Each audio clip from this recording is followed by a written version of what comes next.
One and all, and welcome to episode 409 of Love at First Scent with me, Persolaise, as always, live on YouTube.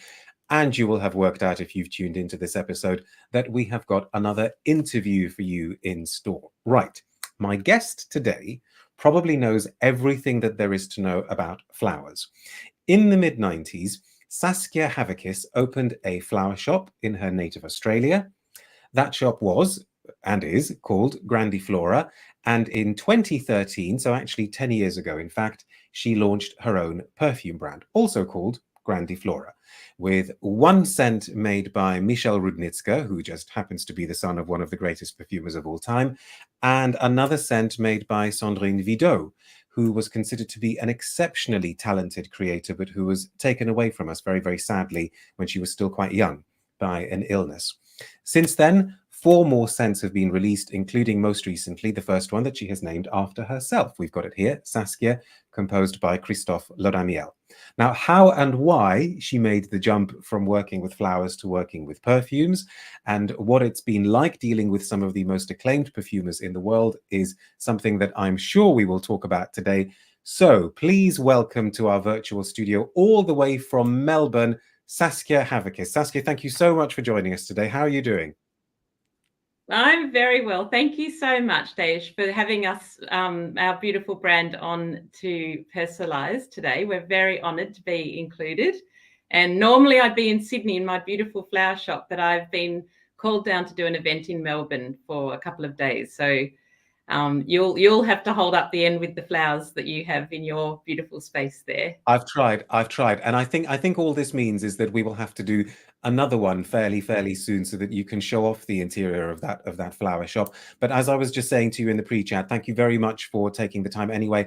And I haven't interviewed people based in Australia very many times before, but whenever I do, I feel like I need to say a special thank you, because the time difference doesn't work in our favor. It's 10 a.m. here in the UK, which is fine, but it's 9 p.m. for you in Australia. So thank you very much for giving up, not your evening, but your night. And we will try to make the experience as enjoyable and as pleasant for you. People have started tuning in from all over the world already. We've got Fragrance Phil, who says, good morning from the USA. Now, it must be really early in the USA. I don't know which coast of America you're based in, Phil, but he says, had the absolute pleasure of meeting Saskia and visiting Grandiflora in September during my visit to Sydney. Really looking forward to this.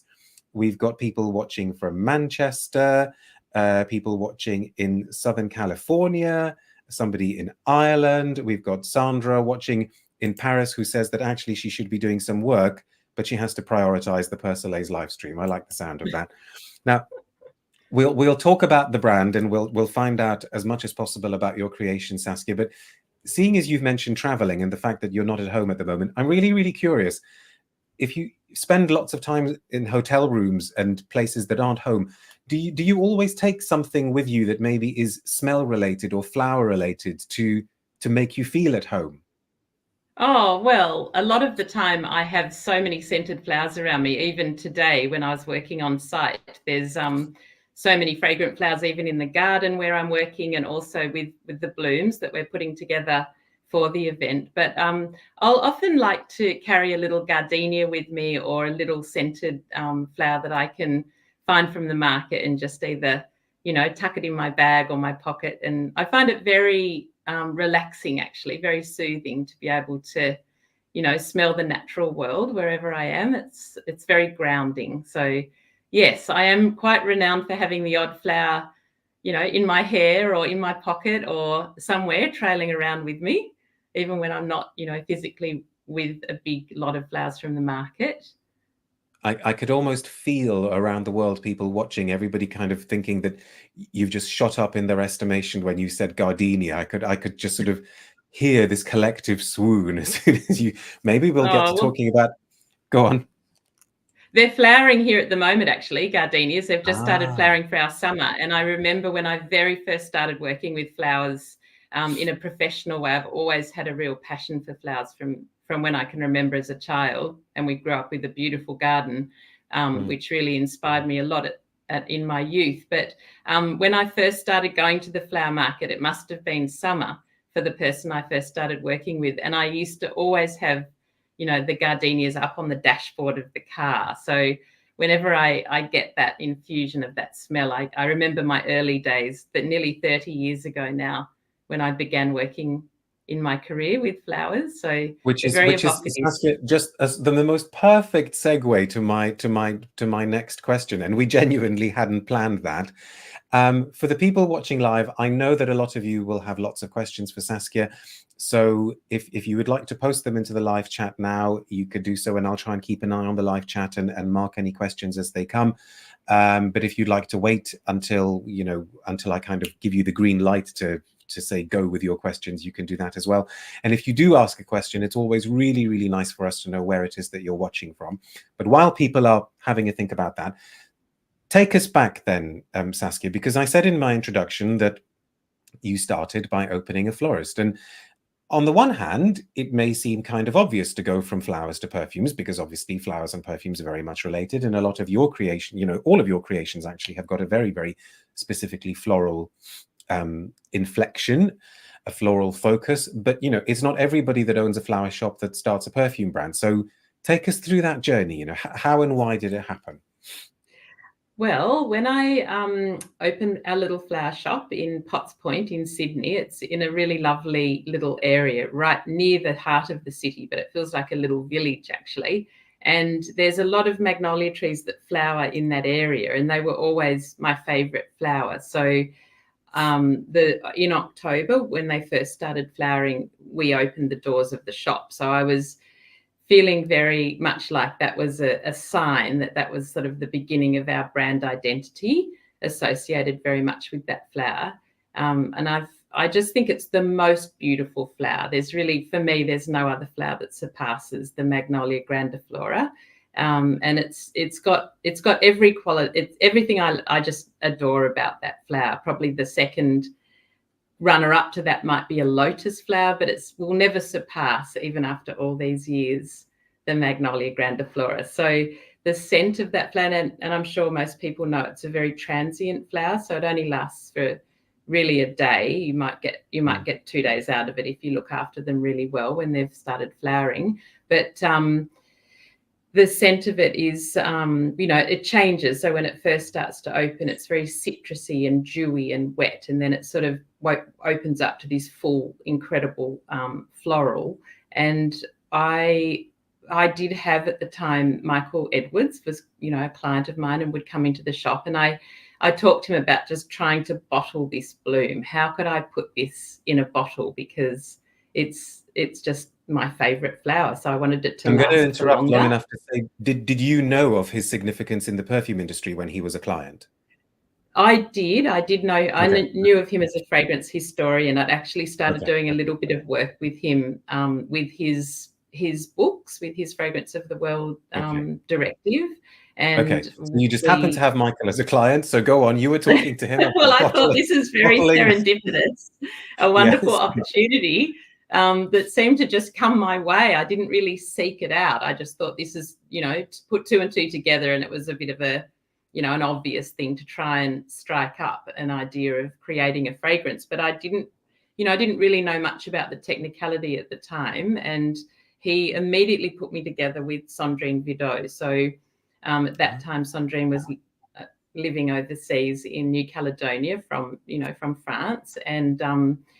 And she came to Sydney, and we met at the airport, and we were very intoxicated by each other immediately. We just we really felt like we were related straight away. We really enjoyed each other's company and saw things in the same way. And we travelled all the way around all the coastline of Sydney, where all my favourite magnolia trees are. And we got so much mileage out of that. We loved being together and just experiencing what that was. As you're telling the story, I'm going to spray and smell the magnolia that she made for you, which I remember being bowled over the first time I smelt it. But go on. So you're developing this relationship with Sandrine. I remember her when she first smelt the flower. She wasn't very familiar with the flower. She said pamplemousse, which everybody would know is grapefruit. And I thought, wow, I never understood that a flower had you know, a citrusy note to it, or it was divided into so many different facets. And so she started explaining all of that to me. To me, it just smelled like a magnolia flower.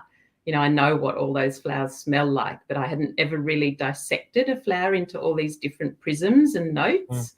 So considering she didn't know that flower, we had a lot to discuss, and we set up a beautiful dinner for her in our shop, and we filled it with magnolia flowers. And I mean, it was just such a beautiful occasion. We had her hotel room was filled with magnolia flowers, and we just started the process. So she went back home, and we became pen pals in terms of, you know, her sending me sketches, and then I had to work out how I would process that and sit down and be in a quiet space. And that was very foreign to me, because I hadn't been used to doing that kind of thing. I'm always on my feet, I'm always running around, I'm very active. I had to really focus with the flower in front of me to understand what she was trying to teach me. She was a wonderful And again, educator. if I can just interject, were you already thinking that this would be something that would result in a product that you would want to sell? Definitely. I really did want to produce that first perfume. I was really just you know, determined to do that. And then in turn, I realized it was going to be a very long process. I didn't realize, you know, with the way Sandrine worked and the way I worked, and the time lag and the conversations and the amount of sketches that we had to process. It really did take a very long time. And also Sandrine did fall ill during that period. So we had, you know, we had great bursts of work, and then we had to sort of, you know, have a little hiatus for a while and then start working again.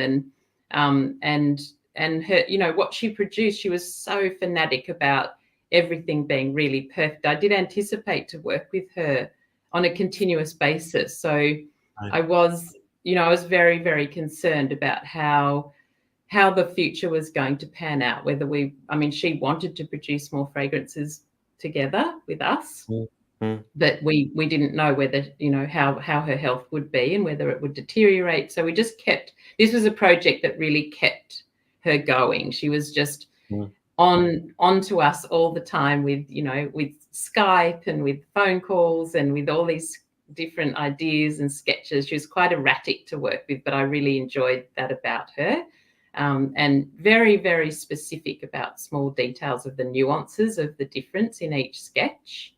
And we got there, and we were very happy when we got to the end result. And then we had, you know, the packaging and the bottling, and I was going to say, because it's one thing being into smells and, you know, working with Sandrine and everything, and obviously by that stage you'd already established a successful business. So, you know, you were in that sense, you know, a businesswoman who, you know, knew what she was doing, etc. But what had your involvement been with perfume prior to that? Was perfume something that you wore, that you enjoyed, that you were interested in? Well, actually, interestingly, I was more of a perfume wearer when I was very young. I remember, you know, one of my first few perfumes were some Estee Lauder perfumes. And then when I moved to New York, I found a beautiful little store down in Soho. And in those days, Soho was just developing into what it is now. And I found this beautiful little bottle of Antonia's flowers, which I really modeled myself on. It was just, I wasn't a really big perfume wearer. I always loved the smell of natural flowers. I probably spent more time in flower shops trying to find those natural scents of flowers. But this little perfume, Antonia's flowers, really struck a chord with me. I just loved that perfume so much. And I loved the story that, you know, she was a florist. And I wasn't a florist then, but I was really obsessed by flowers when I was living in New York.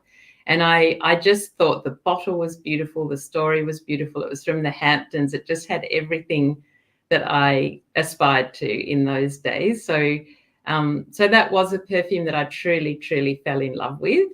And I wanted ours to be, you know, on par with that experience when people bought it. So yeah, that's where my journey really started. That you talk about, you know, Sandrine being so nuanced, because I think that's one of the things, and I deliberately hadn't smelt this for a while because I thought, let me smell it again, live in this broadcast. It is so incredibly fascinatingly detailed. You really feel that that it's a living thing that you're smelling. But then at the same time, or somewhere along the line, I suppose, Michelle Rudnitska must have got involved, and it's very, very unusual. In fact, I don't think I can think of any other example of a brand saying, okay, we're going to start with more than one scent, but actually they're both going to be a magnolia, and I'm going to make the difference between them, the author of the scent. So how did that come about? Well, that was a very interesting story, and actually it's a very emotional one that always really touches my heart when I share it with people. It was Sandrine, as I mentioned before, became very ill, and we by this time had become such close friends, really like sisters. And she kept talking to me about this amazing garden in the south of France in Grasse, and that, one day she really wanted me to go and visit. And of course, coming all the way from Australia, it's not an easy thing to do. It's very ambitious for us to travel, which we do all travel because we've got to get off the island kind of thing. But she wanted me very much to go and meet these people, this incredible sort of family that she had come attached to. And she told me that she trained with Edmund Rudnitska, with his son, with Michelle, on that property. And I think also Francis Kirkjan was part of that group.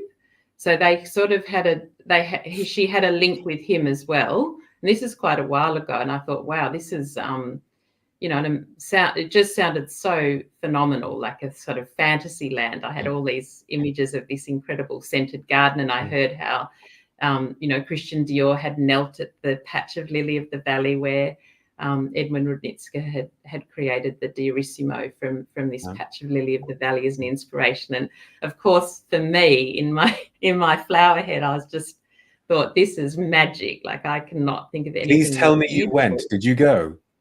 Well, when we launched the Sandrine, we very, very fortunately were gifted a beautiful apartment in Place de Vosges, which also was just beyond my wildest dreams. One of my clients put me in touch with a lady who offered it to us in exchange for some beautiful photographs, because my partner is a photographer, and so we agreed we'd go there and we'd do this launch. We had Sandrine on Skype because she couldn't travel at that time. And it was, the apartment is where Jodie Foster stays for sort of 4 months of the year. And it was just so incredibly beautiful. And we had the opportunity to do an incredible installation in the apartment so that people could come in and enjoy the perfume and the beautiful installation. And it was a dream come true. And we had such a lovely team of people. But Sandrine was right there and she was engaging, but she just kept saying, you cannot go back to Australia without making this trip down south. So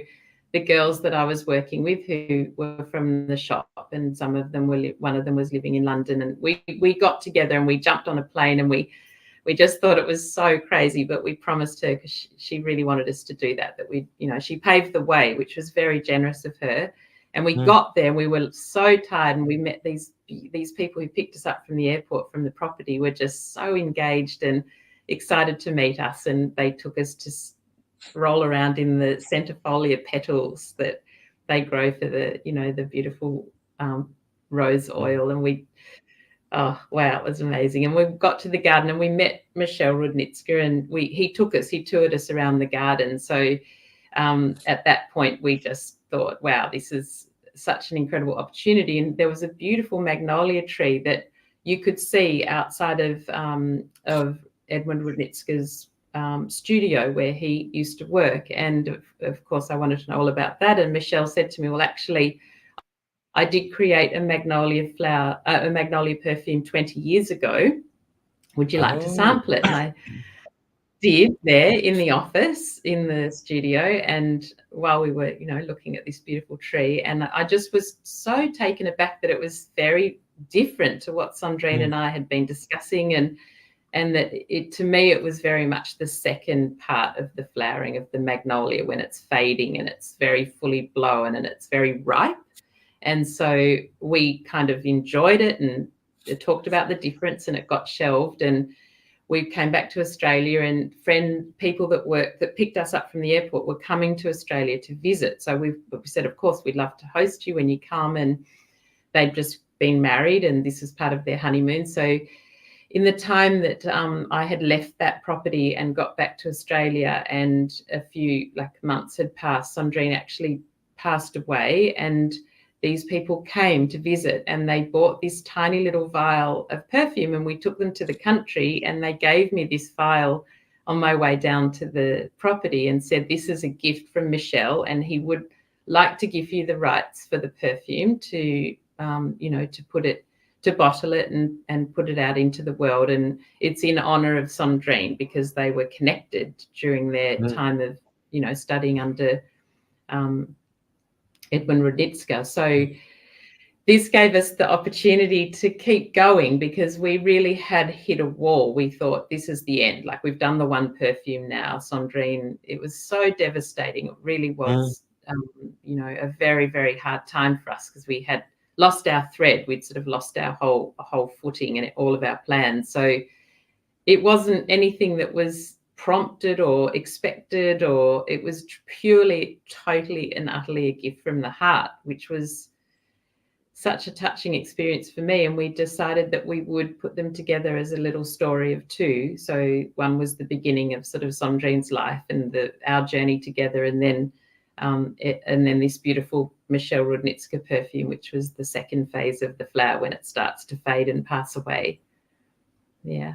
It's fascinating. I'm not sure I was ever really aware of all of the nuances of that story, and both of the scents, when taken as a pair, are really, really, really stunning. I mean, I remember at the time thinking, oh my goodness, what is this brand? And if they never ever make anything again, they've given us these two beautiful scents, but obviously you did go on to give us beautiful things, and actually you went on to give us something else by Michel, which is fascinating, because now I'd really love to get your take on Michel Rudnitska, because a lot of people have described him to me as being quite hard to work with and quite severe and maybe almost a little bit standoffish. But what's your experience been?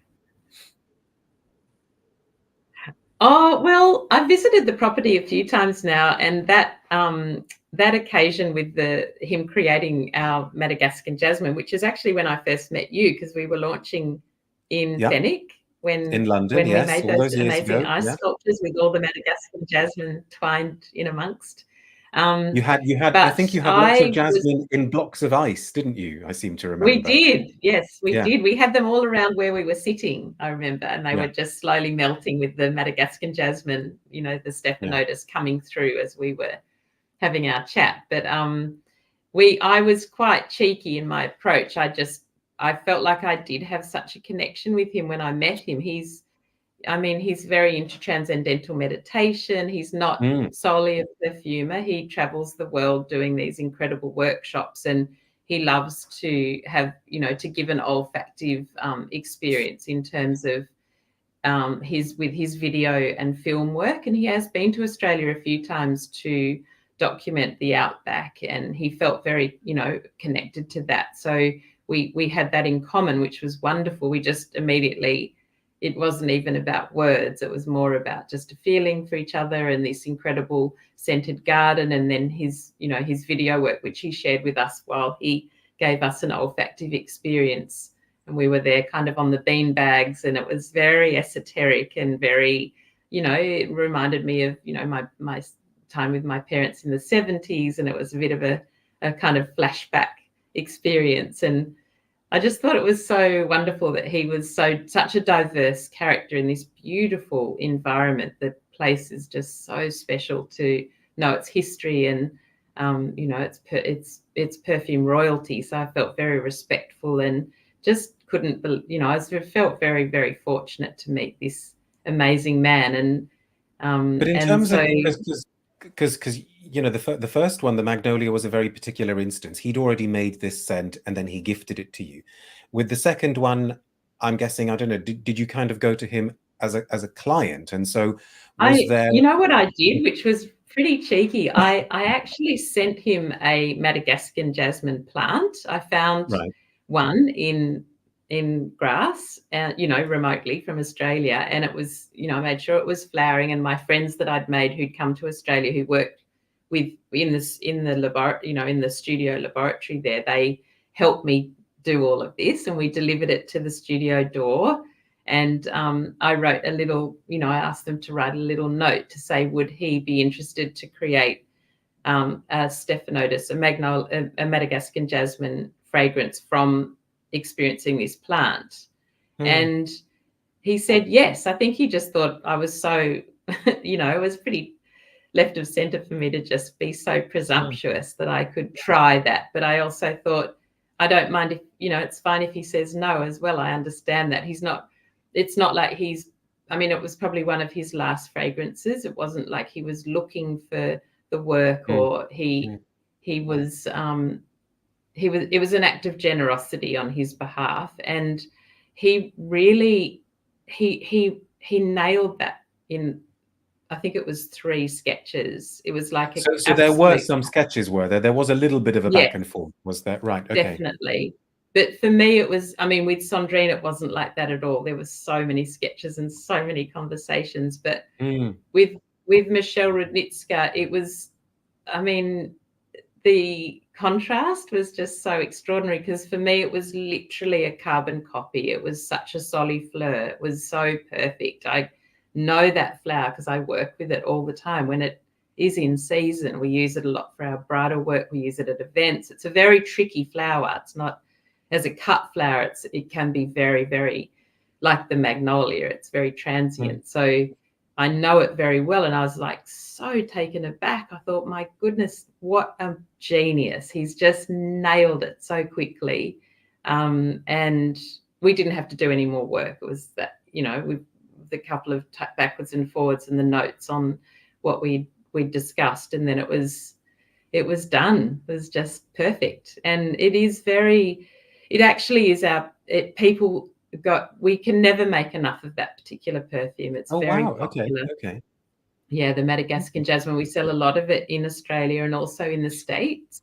It seems to be very popular, and it's I've never smelt anything like it in the marketplace. To me, it's a very, very unique fragrance. That's heartening to know that it's done well. And I feel like it gets it gets a very good rap on Fragrantica. So we're very proud of it. And so you should be. Yeah. And then if we come, fast forward to 2021, speaking of characters who might be slightly eccentric, maybe quite idiosyncratic, might be maybe a little bit tricky to work with, I don't know. You make a scent with Christophe Laudamiel, who's also, ruffled a few feathers in the industry over the years. How did that come about? Well, he's very outspoken, Christophe, which is, interesting. That he was introduced to me through Michael Edwards. I didn't know of him, so he recommended him to me because I was looking to do a new fragrance based on our flower shop. So really trying to capture what the shop smells like. It was for our 25-year anniversary, and people walk into the shop, and it's a very small shop, but it's got very, very tall ceilings, very high ceilings, and it feels like more like a Parisian shop, but it's got that interesting Australian quality to it as well, with all of our native flowers and lots of big, unusual pieces. So it's often saturated with water. There's a lot of wood in there. There's a lot of concrete in there. We use a beautiful tracing paper that's, semi-transparent to wrap all our flowers. Christophe wanted to know all of that plus more. We had him again on Skype or FaceTime now, but he wanted the full tour. He wanted to meet everybody. He wanted to know all the different fragrances and flowers and scents that we detect in the shop. But did he go to Sydney? Did he go to the shop? He didn't. He has been to Australia, but he didn't come to the shop. But he did. Okay. He and I did meet in Nice on a different trip. I met him just really for an hour on the beach. I had to really push the edge of the envelope to get that meeting because he was at a conference there, the World Congress of Perfumery, and he only had such tiny tiny time frame, and I really was determined to go down there and meet him. I was doing something in Milan with our distributor at the time, so I made the trip to get down there just for this 1 hour meeting, which was pretty nerve-wracking. And we did, we had this sort of banter about gardenias and, the feltiness of their petals and the different qualities of the way they smell. And that was kind of the beginning of where we started with the flower shop, because, as I said earlier, it's when I first started my journey with flowers, was really with gardenias as my top note, I would say. So, Christophe was, I just thought, I really hope he takes this on. I just thought he was fantastic. Okay. He had all these little tiny bottles of oils around his neck, like tiny little nuances of different, and he kept pulling them apart and getting me to smell them all. And he was just what was it like actually? What was it like making the scent with him? Was there a lot of back and forth there as well? There was quite a bit, but nothing as intense as with Sandrine. But I felt like he's sort of like the best way I could describe him is it feels like he has antennas everywhere. He's like a kind of caterpillar that's just so oversensory. Everything to him is he understands it very quickly. It doesn't take him long to really get all the little nuances of what who you are and what you represent and what you're trying to communicate. Does he take direction? Like, did you have some standoffs or? I think there was a few little pushbacks here and there, but in general, he was so into the flowers. I mean, he loves flowers. Actually, now I'm remembering, he really likes, like I do too, he quite likes dirty smells, like things that are not. There are a few flowers that have very unattractive scent, and we really got into talking about that. So. Like what? I feel like tell us one of them. That's the thing that really hooked us together. Well, there's a tulip called a Maureen tulip, which I say to my customers, it smells like a man.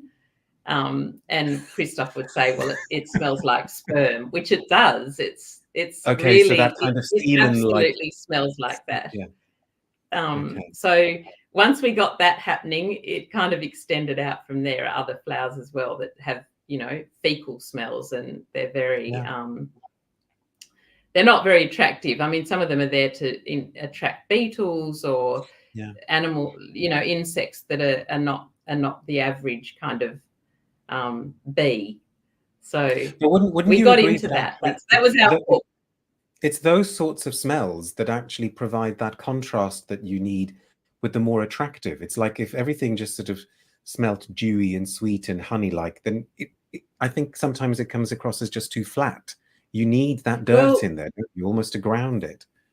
Well, I feel like the fragrance that we created together, the recent one, the Saskia, has a note of petrichor, and that to me is the most attractive part of that fragrance. So it's the smell of when rain first hits rock and soil, and that's a very familiar note to me, because I grew up in the bush, and I would go bushwalking, rain, hail or shine, and I remember all the beautiful sandstone and the soil and that incredible scent of the rain first hitting that warm rock and the soil really is in the shop as well, because we have a lot of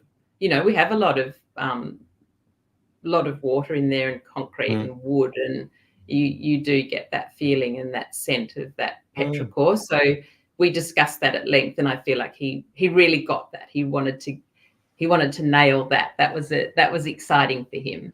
So he understood that I wasn't just a pretty florist, and I'm not that. I really try and build my reputation on using something that really triggers the imagination. It's not just always the pretty flowers. It's some unusual pod or leaf or berry, or that I can drive into my arranging that captures people's eye, that they're unexpected but they still look there's something that's attractive about it.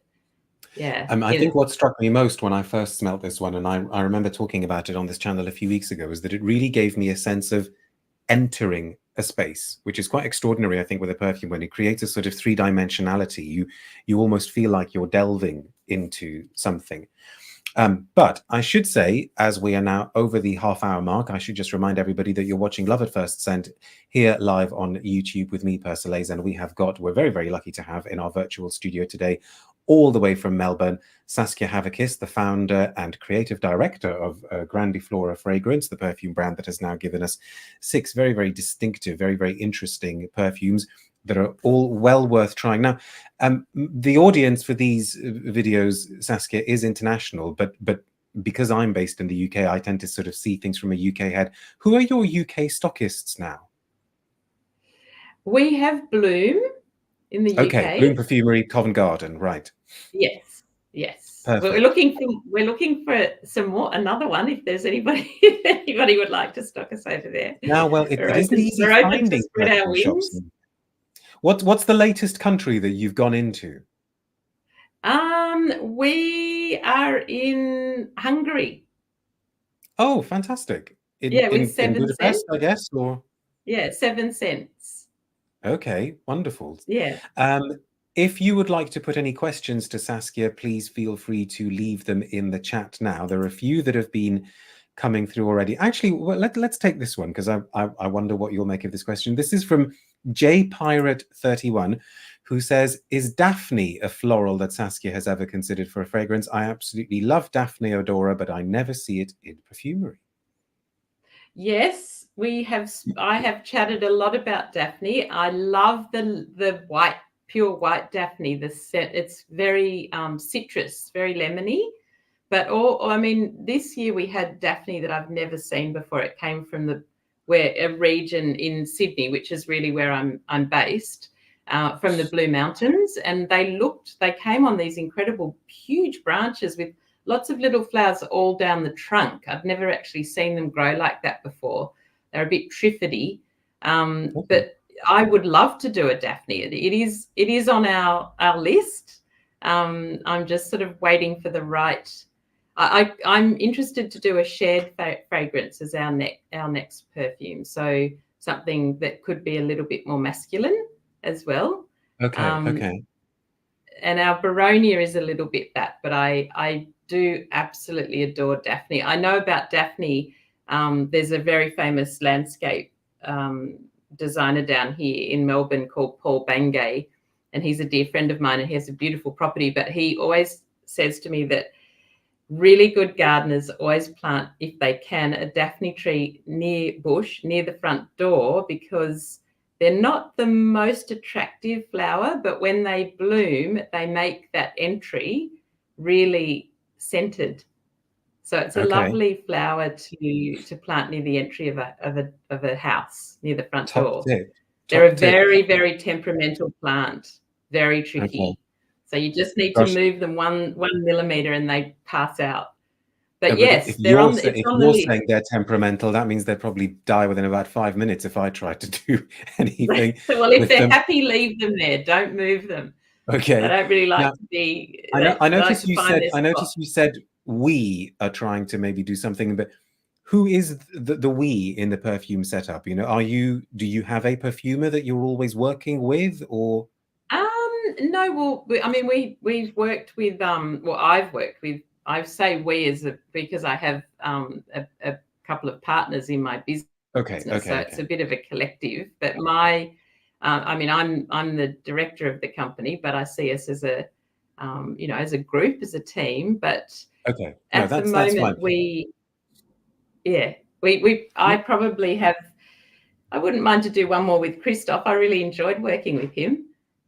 Well, because I was going to say that we don't have anything to mark the 10-year anniversary of the setting up of the perfume brand. No, we do need to do something for that. That's true. We've just released 2 candles, though. Say again? We've released 2 candles, and we have the little travel set too. So I'm just slowly building the brand, but we have the candles we've worked with. I've worked with the Baronia and the Michelle, and they've just been released literally this week. So just in time for Christmas. Wow, perfect. Yeah. Okay. Now, this isn't a question, but I thought it was a funny story. We can all relate to this, or maybe some of us, have been fortunate enough not to relate to this. This is from regular viewer Londe, who says, my most terrible perfume drama was related to a bottle of Michel's Magnolia I had ordered, ending up in an accident at a post office in Holland and being smashed.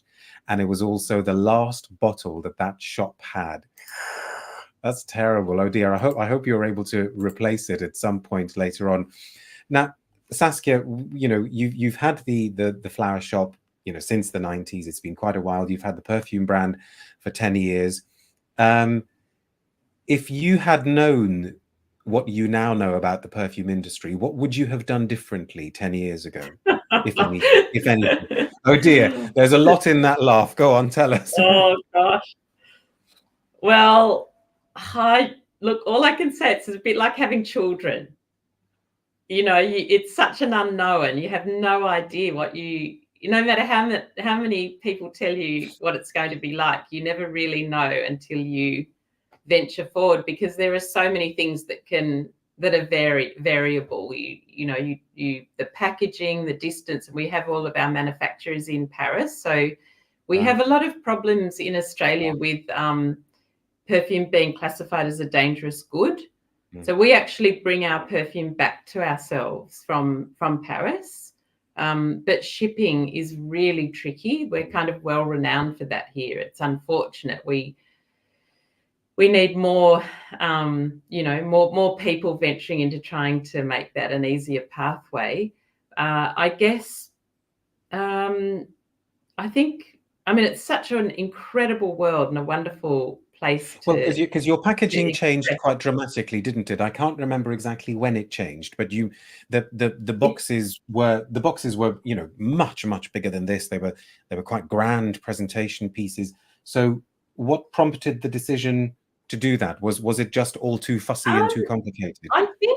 I think packaging now is a very big, under a lot of debate in terms of, with our candles, we're not putting any cellophane on the candle packaging, which is a huge, move because of, getting marked and all that sort of thing. But we did hear from our distributor here in Australia, who is, he looks after all the European brands here. Actually, his only Australian brand.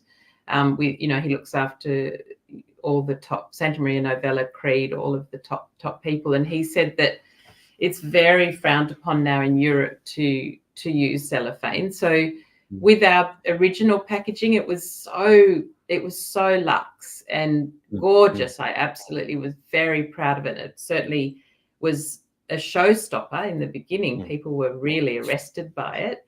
But I found that it just became too wasteful. It was something that you probably might keep, but ordinarily a lot of it gets thrown away. So we reduced our bottle size from 100 ml to 50, which became a good thing for us. It was a less of a big investment for people.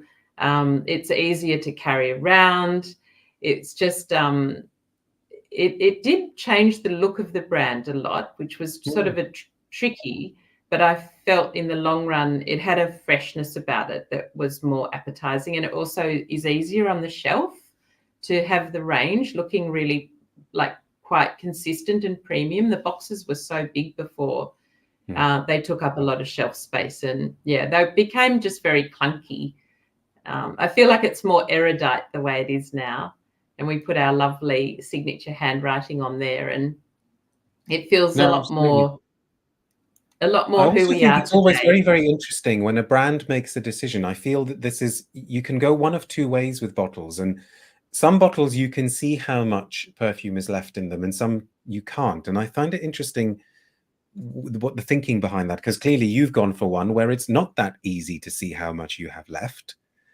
Oh, so was that sort of... not thought about that too much. I think Okay. You don't really want to reach the bottom of the bottle, but you kind of know when that little atomizer starts giving up that you're close to it. But I think, I don't think it's it's necessary to be able to see the quantity of what you have left in the bottle. I feel like I think some of us quite are so mysterious in a way. Yes, It's got a bit of mystery about it. Definitely. And also the perfumes are different colors. I mean, you can see in the little 2 ml. Well, actually, saying as you mentioned that, and then I can do this, and I think people will very, very clearly be able to see they go from really pretty see-through to quite dark there. Yeah. Yeah. Now, you mentioned, we talked about Australia, you've mentioned Australia, you've mentioned your Australian distributor. How would you describe the Australian perfume scene? Oh, it's quite tiny. There's not, I feel like I'm a bit of a maverick in that respect, because there's nobody who's really taken it on as vigilantly as we have. I have, certainly, because I really did pick up my suitcase and traveled overseas with it. I was just so brave, actually, looking back. I can't believe some of the things I've done, but I'm so glad I did do them. And, it gave me such a wonderful pathway to venture into Europe and sort of discover what's there and what can we do and how can we represent. I think the little Baronia perfume, which we created with Bertrand Duchefort, really was a nice, I mean, I was sitting in the garden there with the Rudnitska family, and it was the first time I had met Bertrand, and he asked me, what is this, why do people, what is Baronia? I said, oh my goodness, I can't believe I'm sitting in the south of France with this extraordinary family of perfumers and I'm being asked about Baronia. It's just like a little pretty straightforward flower that I grew up with in my childhood. But when I did come back to Australia, because I'd also spoken to Isabelle Doyen, who was a dear friend of Sandrine. So I made a pilgrimage to meet her in Paris, and she also asked me on the same trip. So I thought, wow, I've got to look into this when I get back.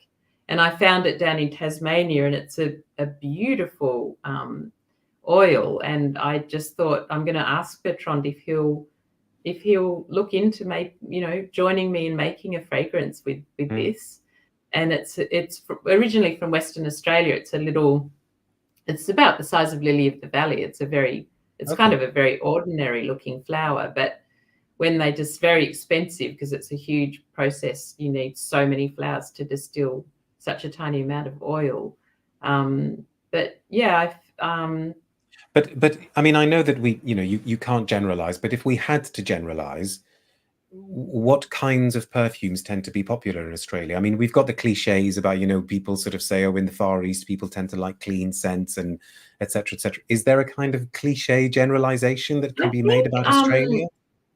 I mean, Kunzia I find that really attractive. We've included that in the Saskia. It's kind of tea tree. It's also used for medicinal purposes, but that comes from the same oil house as our Baronia does. Okay. I feel like with Australian, I mean, there's a lot of essential oils here. So there's a lot of people that are like indie fragrances that, that hatch in, do things by themselves that are just very market based. So meaning, sold at the local markets. And I'd say it's tied up more with aromatherapy and essential oils that come from our natural plants. That is kind of what I mean, we've got amazing sandalwood, and we've got so many things to offer here, but we're not at all, I mean, we have no tradition of perfume making whatsoever. So it's quite brave to try and, bring our perfume into the international arena.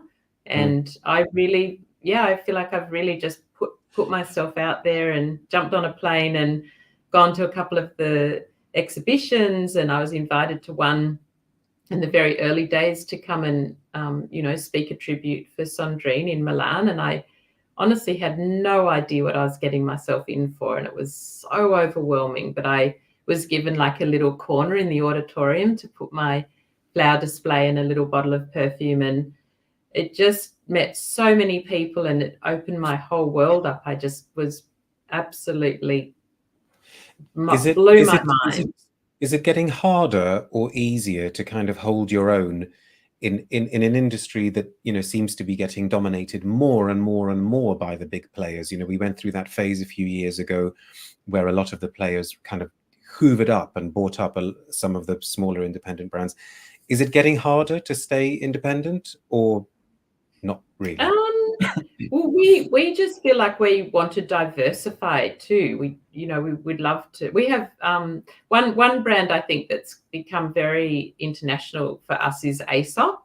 Yes.